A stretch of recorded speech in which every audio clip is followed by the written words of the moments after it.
Tattoo artist ug nagpailang political critic nga si Humphrey Elvira may plead not guilty sa mga kasong cyber libel nga iyang giatubang atol sa arraignment sa Branch 27 sa Lapu-Lapu City Hall of Justice ganihang buntag. Kahinumduman, Oktubre 2024, misangat og 5 ka mga cyber libel case si Mayor Junard Ahong Chan batok kang Elvira nunod sa giingong malisyoso ug defamatory content sa iyang mga post.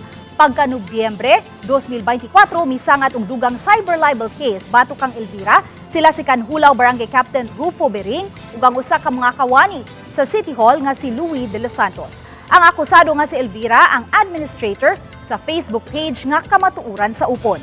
Ang mga kasong gisangat nagumikan sa mga post ni Elvira sa iyang FB page sa miaging tuig. Atol sa arraignment, giubanan si Elvira sa iyang abogado ug mga higala. Sa mga kudlo ning balita, wala pay giluwatang pamahayag si Elvira kalabot sa arraignment. Apan sa naunang interview sa RTV Balitang Bisda kaniya, iyang gibutyag nga malaumon siyang madismiss ra ang kaso batok kaniya tungod sa iyang pagtuo nga ang iyang mga post sa social media page nahasakop man sa free speech.